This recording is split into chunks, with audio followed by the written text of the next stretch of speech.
ce qui faisait que c'était vraiment intense. C'était bien parce que j'ai appris plein de choses et en termes de management de groupe, c'était une expérience incroyable.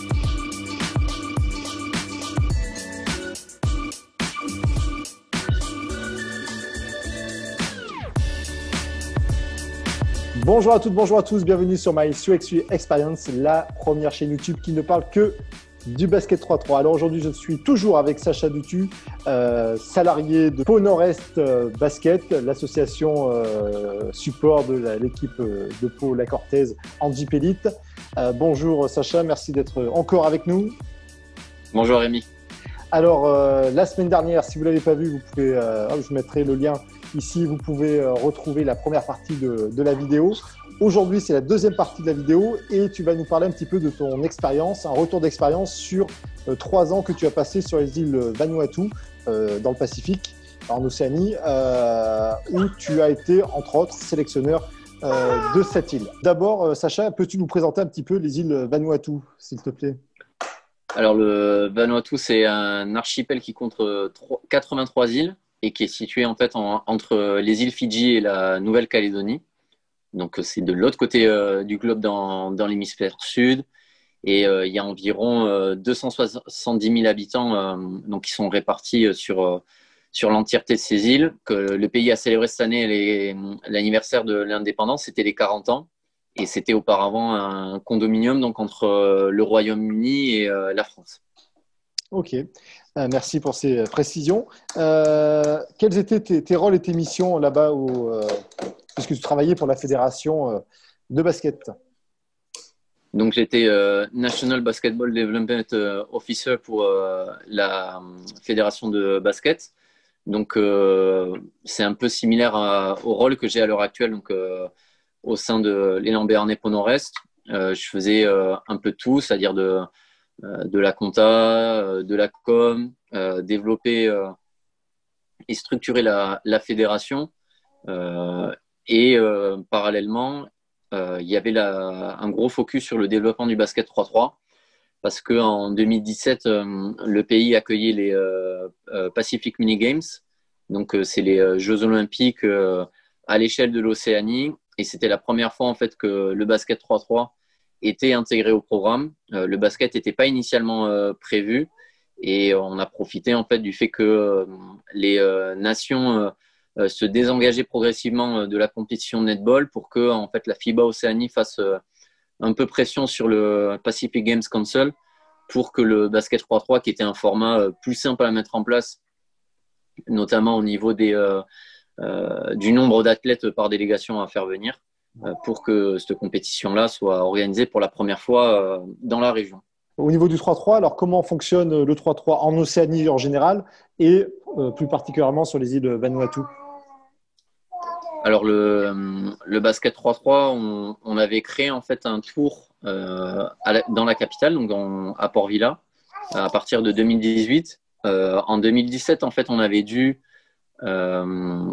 organiser des tournois pour être éligible, donc pour participer au Pacific Mini Games, ce qui fait qu'on a pu organiser 4 tournois, mais c'était sans lien les uns avec les autres, c'était des tournois ponctuels, ce qui fait qu'à partir de 2018, pour vraiment développer la pratique, pour aussi se dire qu'au niveau du ranking mondial, on allait développer, on allait gagner des points et qu'on allait pouvoir grimper et se qualifier pour des compétitions, il fallait qu'on ait un minimum de tournois à jouer. Donc le but, c'était principalement d'avoir quelque chose sur Port Vila. Et après, le but était de l'exporter sur les autres îles principales, ce qui a mis un peu plus de temps, qui a été plus dur parce qu'on n'était pas sur place. Donc l'essentiel était sur la capitale. D'accord. Et au niveau Océanie, alors, au niveau du continent, comment ça se passe? Est-ce qu'il y a quelque chose est-ce que FIBA Océanie met des choses en place, en plus des Jeux Olympiques, les Jeux Olympiques océaniens? Alors, en addition donc des Pacific Games, donc ça se passe tous les 2 ans, avec une alternance en fait entre les gros jeux entre guillemets, donc les Pacific Games dans leur version intégrale avec plus de disciplines et plus de compétitions, et les Pacific Mini Games qui sont également tous les 4 ans, ce qui fait qu'en fait tous les 2 ans il y a forcément une compétition D'accord. Donc ça, c'est ce qui se passe au niveau de l'Océanie, mais c'est pas géré directement par la FIBA Océanie.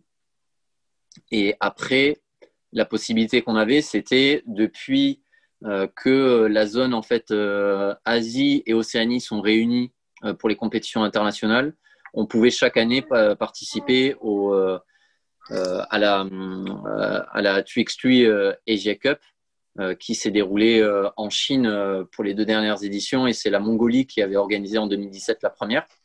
Ce qui a fait que pendant 2 années de suite, on a pu aller en Chine et participer au tour qualificatif et voir également le tour principal de cette compétition. En fille et en garçon? En filles et en garçons, oui, on avait les deux équipes nationales, et tant d'un point de vue sportif que sociétal, c'était important pour nous qu'on ait les deux équipes sur les deux genres. D'accord. Et alors, au niveau, justement, on va peut-être arriver sur tes missions de sélectionneur à ce moment-là. Est-ce que c'est toi qui accompagnais ces équipes en tant qu'entraîneur? Et si oui, donc quelles étaient les équipes, les sélections qu'il y avait au Vanuatu, au niveau des jeunes, au niveau des seniors? Alors, on avait la possibilité au niveau financier de ne s'occuper que d'équipes seniors. On n'avait pas les finances pour également faire des équipes juniors, et parce qu'aussi on n'avait pas en fait un vivier suffisamment grand, pardon, de joueurs pour pouvoir prétendre aller sur ces compétitions-là.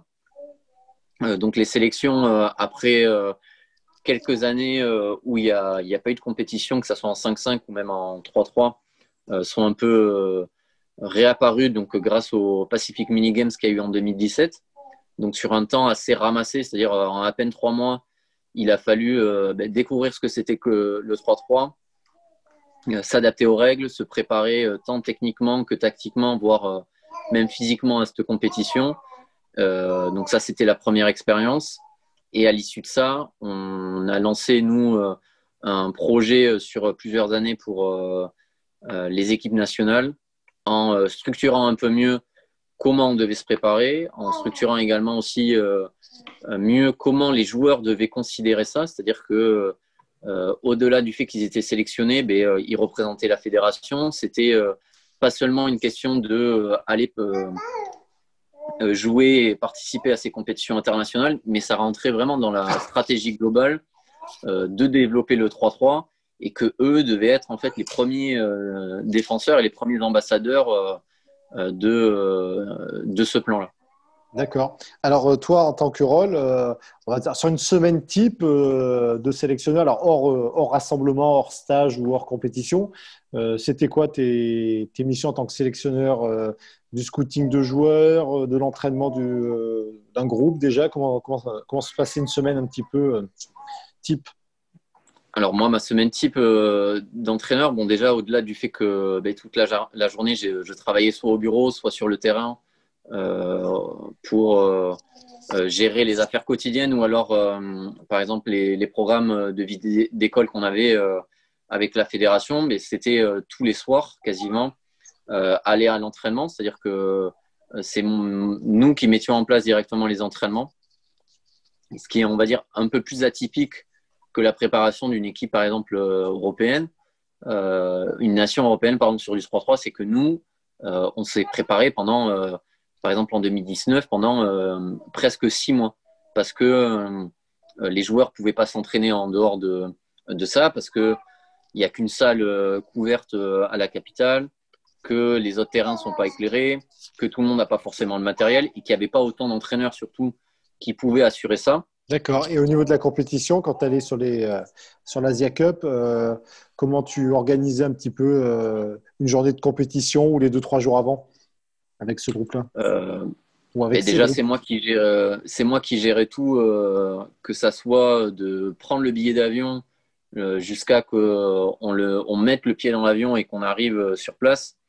Donc, il y avait vraiment tout ce travail administratif, et grosso modo, il fallait être couteau suisse, quoi. C'est-à-dire que D'accord. il fallait que je puisse communiquer par exemple sur les réseaux sociaux, le fait qu'on parte, une photo à l'aéroport, m'assurer qu'on avait bien les billets. Donc, c'était moi qui avait réservé tout ça.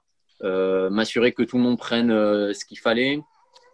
m'occuper des visas, par exemple, ben, pendant 2 ans, 2 années de suite, on a dû aller en Chine. Faire des visas pour la Chine, c'est pas acheter un billet sur Internet, quoi. Il y a toute une procédure. Donc, c'est moi qui gérais tout ça. Merci à vous de nous avoir suivis. N'oubliez pas de liker, de vous abonner, de partager. La semaine prochaine, la dernière partie avec Sacha sur ses petits conseils en tant qu'entraîneur, qu'organisateur de tournois. Voilà, je vous dis à la semaine prochaine. À la prochaine, salut. Salut tout le monde.